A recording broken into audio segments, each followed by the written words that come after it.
ಸರ್ವೇ ಭವಂತು ಸುಖಿನಃ. ಇಂದಿನ ಭಕ್ತಿ ಸಂದೇಶವನ್ನು ನೋಡೋಣ.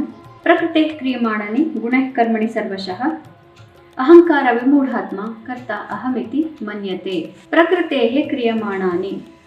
ಪ್ರಕೃತಿ ಅನ್ನೋದ್ರಿಂದ ಈ ಎಲ್ಲ ಕೆಲಸಗಳು ನಡೀತಾ ಇರೋದು. ಯಾರೇ ಒಬ್ಬರು ಏನೇ ಬೈದ್ರು, ಯಾರೇ ಒಬ್ಬರು ಒಳ್ಳೆಯದನ್ನ ಹೇಳಿದ್ರು, ಯಾರೇ ಒಬ್ಬರು ಕೆಟ್ಟದನ್ನ ಹೇಳಿದ್ರು ಕೂಡ ಅದು ಪ್ರಕೃತಿಯಿಂದ ನಡೀತಾ ಇದೆ. ಅವರ ಪ್ರಕೃತಿ ಸತ್ವ ಪ್ರಕೃತಿ, ತಮೋ ಪ್ರಕೃತಿ, ರಜೋ ಪ್ರಕೃತಿ.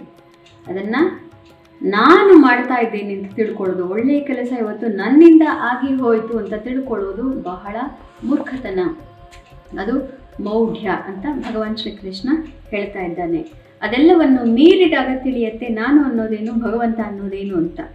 ಎಲ್ಲಿಯವರೆಗೆ ಮಾಡ್ತಾ ಇರೋ ಕೆಲಸಗಳನ್ನು ನಾನು ಮಾಡ್ತಾ ಇದ್ದೀನಿ ಅಂತ ಭ್ರಮೆಯಲ್ಲಿ ಇರ್ತೀವೋ ಅಲ್ಲಿಯವರೆಗೆ ಪ್ರಕೃತಿಯ ಮಾಯೆ ನಮಗೆ ಅರ್ಥವೇ ಆಗುವುದಿಲ್ಲ. ಇಂದು ಶ್ರೀ ವಿಶ್ವಾವಸು ನಾಮ ಸಂವತ್ಸರೆ ದಕ್ಷಿಣಾಯನೆ ಹಿಮಂತೃತೋ ಮಾರ್ಗಶಿರ ಮಾಸೆ ಶುಕ್ಲ ಪಕ್ಷೆ. ಇಂದು 2ನೇ ತಾರೀಕು ಡಿಸೆಂಬರ್ ಮಂಗಳವಾಸರ ದ್ವಾದಶಿ ತಿಥಿ ಮತ್ತು ಇಂದು ಅಶ್ವಿನಿ ನಕ್ಷತ್ರ. ಇಂದಿನ ಭವಿಷ್ಯವನ್ನೆಲ್ಲ ರಾಶಿಗಳಿಗೂ ನೋಡೋಣ. ಅಶ್ವಿನಿ ನಕ್ಷತ್ರದ ಅಧಿಪತಿ ಕೇತು, ಆದ್ದರಿಂದ ಇವತ್ತು ಎಲ್ಲರಿಗೂ ಕೂಡ ಸ್ವಲ್ಪ ನಿರ್ಲಿಪ್ತತೆ ಹೆಚ್ಚಾಗಿಯೇ ಮನಸ್ಸಲ್ಲಿ ಇರುತ್ತೆ. ಮೇಷರಾಶಿಯವರಿಗೆ ಉತ್ತಮವಾದಂತಹ ದಿವಸ. ನಿಮ್ಮ ರಾಶಿಗೆ ಚಂದ್ರ ಬಂದಿರೋದ್ರಿಂದ ಹಿಂದಿನ 2-3 ದಿನಗಳಲ್ಲಿ ಇದ್ದಂತಹ ಮನಸ್ತಾಪಗಳು, ವೇದನೆಗಳೆಲ್ಲವೂ ಇಂದು ಬಗೆಹರಿದಿರುತ್ತೆ. ವೃಷಭ ರಾಶಿಯವರಿಗೆ ಸ್ವಲ್ಪ ಕ್ಲಿಷ್ಟಕರವಾದಂತಹ ದಿವಸ. ವ್ಯಯಭಾವದಲ್ಲಿ ಚಂದ್ರ ಬಂದಿರೋದ್ರಿಂದ ಮನಸ್ಸಿಗೆ ಸ್ವಲ್ಪ ಕ್ಲೇಶ, ಮುಖ್ಯವಾದಂತಹ ಕೆಲವು ಸಂಬಂಧಗಳು, ಮಿತ್ರತ್ವಗಳಲ್ಲಿ ಒಡಕು. ಮಿಥುನ ರಾಶಿಯವರಿಗೆ ಉತ್ತಮವಾದಂತಹ ದಿವಸ, ಇಷ್ಟಾರ್ಥ ಸಿದ್ಧಿ, ಮಿತ್ರರಿಂದ ಮನಸ್ಸಿಗೆ ನೆಮ್ಮದಿ, ಧನಲಾಭ. ಕರ್ಕ ರಾಶಿಯವರಿಗೆ ಉತ್ತಮವಾದಂತಹ ದಿವಸ, ಕಾರ್ಯಕ್ಷೇತ್ರ ಜವಾಬ್ದಾರಿಗಳು ಹೆಚ್ಚಾಗಿ ಇರುತ್ತೆ, ಆದರೂ ಕೂಡ ನಿಭಾಯಿಸಿಕೊಂಡು ಹೋಗಬಹುದು. ಸಿಂಹ ರಾಶಿಯವರಿಗೆ ಹಿಂದಿನ 2-3 ದಿನಗಳಲ್ಲಿ ಇದ್ದಂತಹ ಮನಸ್ತಾಪಗಳು, ವೇದನೆಗಳು ಇಂದು ಕಡಿಮೆಯಾಗುತ್ತೆ, ಭಾಗ್ಯೋದಯವಾಗುತ್ತೆ. ಕನ್ಯಾ ರಾಶಿಯವರಿಗೆ ಇದು ಸ್ವಲ್ಪ ಕ್ಲಿಷ್ಟಕರವಾದಂತಹ ದಿವಸ.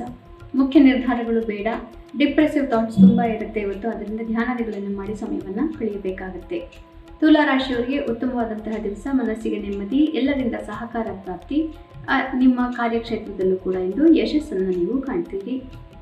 ವೃಶ್ಚಿಕ ರಾಶಿಯವರಿಗೆ ಉತ್ತಮವಾದಂತಹ ದಿವಸ, ಸಾಮಾಜಿಕ ಚಟುವಟಿಕೆಗಳಲ್ಲಿ ಜಯ, ಶತ್ರುಗಳು ಹಿಮ್ಮೆಟ್ಟುತ್ತಾರೆ, ಆರೋಗ್ಯದಲ್ಲಿ ಸುಧಾರಣೆ. ಧನು ರಾಶಿಯವರಿಗೆ ಕ್ಲೇಶಕರವಾದಂತಹ ದಿವಸ, ಇನ್ವೆಸ್ಟ್ಮೆಂಟ್ ಇತ್ಯಾದಿಗಳಿಂದ ಇವತ್ತು ತುಂಬ ತಲೆ ಕೆಡುತ್ತೆ. ಮಕ್ಕಳ ವಿಚಾರದಲ್ಲೂ ಕೂಡ ಪೋಷಕರಿಗೆ ಸ್ವಲ್ಪ ಟೆನ್ಷನ್ ಇರುತ್ತೆ, ಹಾಗೂ ನಿಮ್ಮ ಬುದ್ಧಿಶಕ್ತಿ ಇವತ್ತು ಜಾಸ್ತಿ ಇರೋದ್ರಿಂದ ತೊಂದರೆ ಆಗೋದಿಲ್ಲ.